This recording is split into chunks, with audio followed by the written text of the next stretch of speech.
और अब घोषणा कोई कर दे, लेकिन इंडिया गठबंधन का निर्णय अभी नहीं हुआ है। इंडिया गठबंधन और सरकार के खिलाफ अब कुछ भी बोल सकते हैं, हम तो नोटिस ही नहीं लेते हैं, क्योंकि जिनका पूरा रॉबिनहुड चेहरा है उसके विषय में मेरे जैसे आदमी 46 वर्ष हो गया, जब वो राजनीति में आए नहीं थे तब हमें मिले थे। हाँ, राजनीति में 90 दशक के बाद आए होंगे। 90 दशक वाला क्या बोलता है उस पर हम बहुत ध्यान नहीं देते हैं। 90 दशक के बाद, 90 से पहले वाला कोई हो तो बताइए, उस पर कोई प्रतिक्रिया हम दे सकते हैं। वो तो कुछ भी बोल सकते हैं, क्योंकि हम तो स्टूडेंट लाइफ में जब परीक्षा दे रहे थे बीएससी का, तो नागमणि था वाइस चांसलर। जब मैं बीएससी में पढ़ रहा था, हमको बहिष्कार करने, लड़का सब बहिष्कार कर रहा था जिसको चोरी करना था। हमने कहा मैं बहिष्कार नहीं करूँगा। DN ठाकुर मजिस्ट्रेट थे उस समय, हमको फर्स्ट क्लास सर्टिफिकेट दिया। भाई ये लड़का कहता है हम परीक्षा दे के पास करेंगे, और हम पास किए। 26 लड़का पास किया 395 में, उसमें हम BSc किए हैं। तो हम लोग वो सब विभाग में नहीं हैं, जिस विभाग में सब जगह क्षेत्र में जाते हैं उनको इतिहास भूगोल नहीं पता है मेरे गांव का, मेरे क्षेत्र का, कि कौन लोग क्या है। घटना घटी है तो कानून में हाथ लेने में किसी को अधिकार नहीं है। वो हम भी बोल चुके हैं आरक्षी अधीक्षक से मधुबनी कि भाई घटना ठीक है, कोई गलत भी आदमी हो, लेकिन मार देने का अधिकार किसी को नहीं है। कानून में, कानून को हाथ में लेने का अधिकार किसी को नहीं है, इसलिए कार्रवाई की जाए। ये जा करके दूसरा खेल करते हैं, उनको इतिहास भूगोल भी उस समाजवाद का नहीं मालूम है। समाजवाद में हमने त्याग किया है कि जननायक कर्पूरी ठाकुर के लिए। 3 महीना MLA हम थे 77 में, तुम इस्तीफा दे दिए थे। समाजवाद के लिए कुछ त्याग भी करना पड़ता है, बोलने से नहीं होगा। और हम लोग के विषय में बोलते हैं, अब हम खोल दें बहुत बात तो दिक्कत हो जाएगी। हमसे टाइम अपॉइंट करवाए थे, आज आप बोल दिए तो मुझे बोलना पड़ेगा। जब मांझी, जीतन राम मांझी जी, माननीय जीतन राम मांझी जी मुख्यमंत्री थे, तो पूछना उनसे कि तुम उनके घर पर गए थे पटना में, जहाँ वेटनरी कॉलेज इधर जो MP MLA कॉलोनी है कौटिल्य नगर में 90 नंबर में, क्या करने गए थे? देवेंद्र यादव से तो बहुत दिन से नहीं मिल रहे थे, अभी मिलने का क्या वक्त आ गया? 78 में एक बार मिले थे जब पैरोल पर छूटे थे, जब शिवचंद्र झा तत्कालीन स्पीकर थे, जिनको बहुत सारे केस गलत कर दिए थे। बात सही है, हम पक्ष में क्वेश्चन किए काउंसिल में 78 में, इनके पक्ष में, जो नौजवान है इनका भविष्य है, इनके लिए हम लोग सोचते थे। वो आदमी जीतन राम मांझी मुख्यमंत्री बनाए तो हमसे टाइम अपॉइंट करवाए, टाइम नहीं दे रहा था। और लेके किसको गए थे? माध्यम कौन था? तो professor Ranjan Prasad Yadav, x MP, वैसे नहीं गए थे, वो एक आदमी लेके गए थे कि ताकि हो सकता है बहुत दिन से गैप हो गया हमसे मिलने का, कहीं नहीं टाइम अपॉइंट करे, तो हमने तुरंत अपॉइंट किया 10 बजे रात में। 10 बजे रात में किन 2 MLA को लेके गया, क्या किए से उन्हीं से पूछिएगा। जीतन राम मांझी आज भी रो रहा है, क्या हुआ हम नहीं कुछ करना चाहते हैं। वो नहीं तो रंजन यादव से पूछ लीजिए क्या किया हुआ जाके वहाँ। इसलिए वो पॉलिटिकल आदमी है, संघर्ष करे, जनाधिकार बनाया है राजनीति में, संविधान में सबको अधिकार है पार्टी बनाने का, संघर्ष करने का। तो मुद्दों पर लड़े, अपने चेहरा को ठीक कर लें, यही बहुत है उनका। इसलिए बेचारा कोशिश भी कर रहा है, मैं तो धन्यवाद देता हूँ। इतना मेहनत कोई नहीं कर रहा है बिहार में जितना वो अपने चेहरा को बदलने में कर रहे हैं।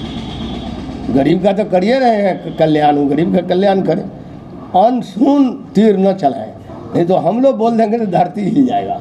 बहुत चीज़ जानते हैं, लेकिन हम नहीं बोलते हैं। भाई है, छोटा भाई हमसे तो बहुत छोटा है राजनीति में। 90 दशक में उपज है ये लोग, 90 के बाद ही उपज है ये 77 वाली उपज नहीं है। लालू और नीतीश कुमार हम लोग 77 की उपज है, हम लोग जयप्रकाश नारायण आंदोलन की उपज है, हम लोग JP सेनानी हैं।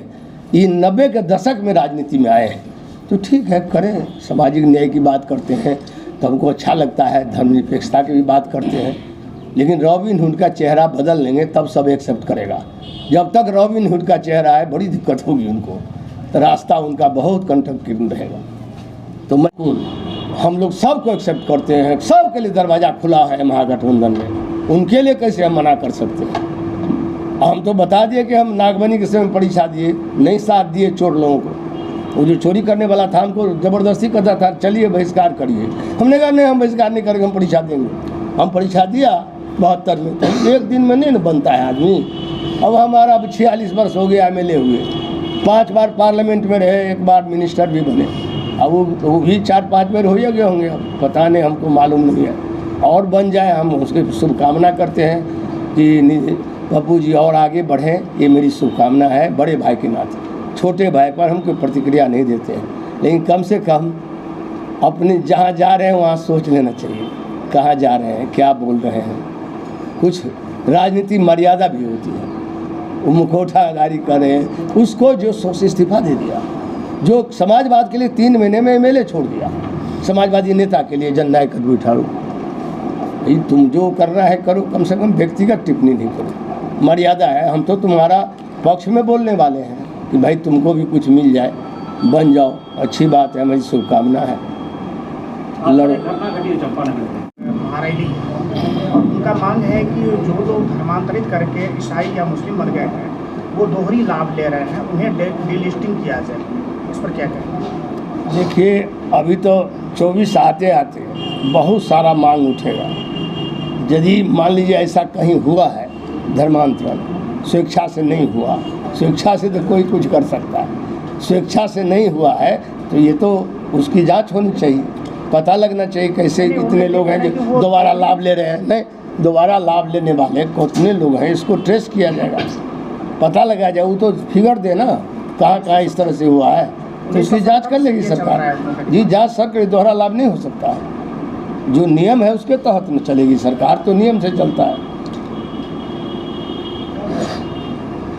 घटना के विषय में देखिए, प्रशासन यहाँ चुस्त दुरुस्त है, प्रशासन देख लेगा कौन दोषी है, लेकिन चंपानगर नहीं। मैं तो ये कहूँगा, ये जो बजरंग दल वाले हैं बिहार में, सब जगह जो काम कर रहे हैं, अभी एक जगह गए, एक कब्रिस्तान में बन रहा था, वहाँ जो ईंट गिर रहा था, घेराबंदी का सरकार की योजना, रोक दिया उसको, झंडा लगा लिया। उनको हरा झंडा देके जैसे भड़कता है, नहीं देखते हैं, सार भड़क जाता है, हरा झंडा देखेगा भागेगा। ये हरा झंडा देखता है कहीं, अरे इस्लाम का झंडा ही आ रहा है, इसमें कहाँ पाकिस्तान आएगा। लेकिन जहाँ हरा झंडा होगा कि भड़कने लगता है। ये ऐसा बीजेपी सार है या आरएसएस, ये सब घर चढ़ता है। कुछ पार्टी ऐसा है जो देख देख के चढ़ता है, ये ऐसा दल है हर घर में चढ़ने लगता है, तो मुंह तो छुड़ाएगा। अब प्रशासन देखेगा दोषी होगा तो धर लेगा इसको। अब तो प्रशासन का तो काम है साम्प्रदायिक सद्भाव बना रहे, शांति व्यवस्था कायम रहे, तो पूर्णिया में भी जो शांति व्यवस्था देखेगा वो जांच कर लेगा किसका दोष है। पब्लिक का कोई भी दोषी होगा, पब्लिक देखिए, पब्लिक का आरोप ये है सर कि एक पक्षीय कार्रवाई पब्लिक पर की गई है। पब्लिक का आरोप देखिए, पब्लिक को तो भावना की सौदागरी में फंसा देता है लोग। पब्लिक तो भला आदमी है, जेंटिल है, अब्बाह पर काम कर जाता है। अब ये पता लगावे कि उसने क्या कार्रवाई नहीं किया, जो दोषी होगा उस कार्रवाई होगी। ये सरकार जो दोषी होगा उस पर कार्रवाई निश्चित होगी, ये तो आपको 1-12 घंटा में पता लग जाएगा। सर, पब्लिक का ये भी कहना है कि जो आरोपी था जिन्होंने विवादास्पद पोस्ट किया था, पुलिस उसको पकड़ के रात में छोड़ दिया, और जो दूसरे पक्ष नहीं, अब तो जांच होगा ना। जब घटना की बात आप कर रहे हैं तब को तो दोनों पक्ष की जांच होगी, जिसका दोषी होगा बख्शा नहीं जाएगा। सरकार ऐसी है जो आपको मालूम है, जब 90 में जब हम लोग का भी था आरजेडी में सरकार, तो कहा गया था ना, जो सांप्रदायिकता फैलाएगा उसको ईंट के गिट्टी की तरह छोड़ दिया जाएगा। तो अभी भी सरकार सब मिल के है, जो महागठबंधन है इसमें देखा जाएगा, चाहे किसी पक्ष का गलती हो, जिस पक्ष का गलती होगा वो बख्शा नहीं जाएगा, दोषी को किसी हालत में नहीं बख्शा जाएगा, पक्ष जो भी हो। बहुत ही खतरनाक क्षणों से गुजर रहा है। मैं इसलिए इस बात को कह रहा हूँ कि देश को गुलामी और तानाशाही की ओर धकेला जा रहा है। देश में जो नागरिक आज़ादी है और जो हमारा अभिव्यक्ति की स्वतंत्रता है, सिविल लिबर्टी और फ्रीडम ऑफ एक्सप्रेशन, वो चिंता का विषय देश में हो गया है। और चारों तरफ आप देख रहे होंगे, भाईचारा जो था उसको ख़त्म करने के लिए, जो सद्भावना था, सामाजिक सद्भावना, उसको समाप्त करने के लिए नफरत फैलाया जा रहा है। जो बुनियादी मुद्दा है, महंगाई है, बेरोजगारी है, इन मुद्दों से ध्यान भटकाने के लिए 9 अगस्त को गांधी जी के समय में जब ब्रिटिश सल्तनत से लड़ाई हो रही थी, तो एक नारा लगा था कि क्विट इंडिया। अभी भाजपा कहता है split India. On the basis of community, यानी कम्युनिटी के आधार पर हिंदू मुसलमान करके बांट दो। आज चारों तरफ देख ले होंगे वातावरण कितना खराब किया जा रहा है, ये कभी नहीं था। और हिंदुस्तान के मिट्टी में, धरती में सेकुलरिज्म है, इसको कैसे हटा देगा? बहुत सा राजा रजवाड़ा भी आए यहाँ, 600 कितने थे, कभी इस चीज़ को तरजीह किसी ने नहीं दिया, न हुआ। उसको करना चाहते हैं, उन्हें अद्भुत क्षण आया है। इनके पास अभी 3 ही इनका नारा स्तंभ है। भाजपा केंद्र की सरकार का 3 पिलर्स है, स्तंभ है या खुट्टा कहिए। एक है आकर्षक नारा, आकर्षक नारे लगाते हैं, बेटी बचाओ बेटी पढ़ाओ। मणिपुर में क्या हाल है आप पता करिए, हथरस में क्या हुआ था आप पता कीजिए। पूर्व गृह राज्य मंत्री चिन्मयानंद ने क्या किया था उत्तर प्रदेश में, बेटियों के साथ क्या सलूक किया जा रहा है। और नारा कितना आकर्षक है, कितना लुभावनी नारा है, बेटी बचाओ बेटी पढ़ाओ।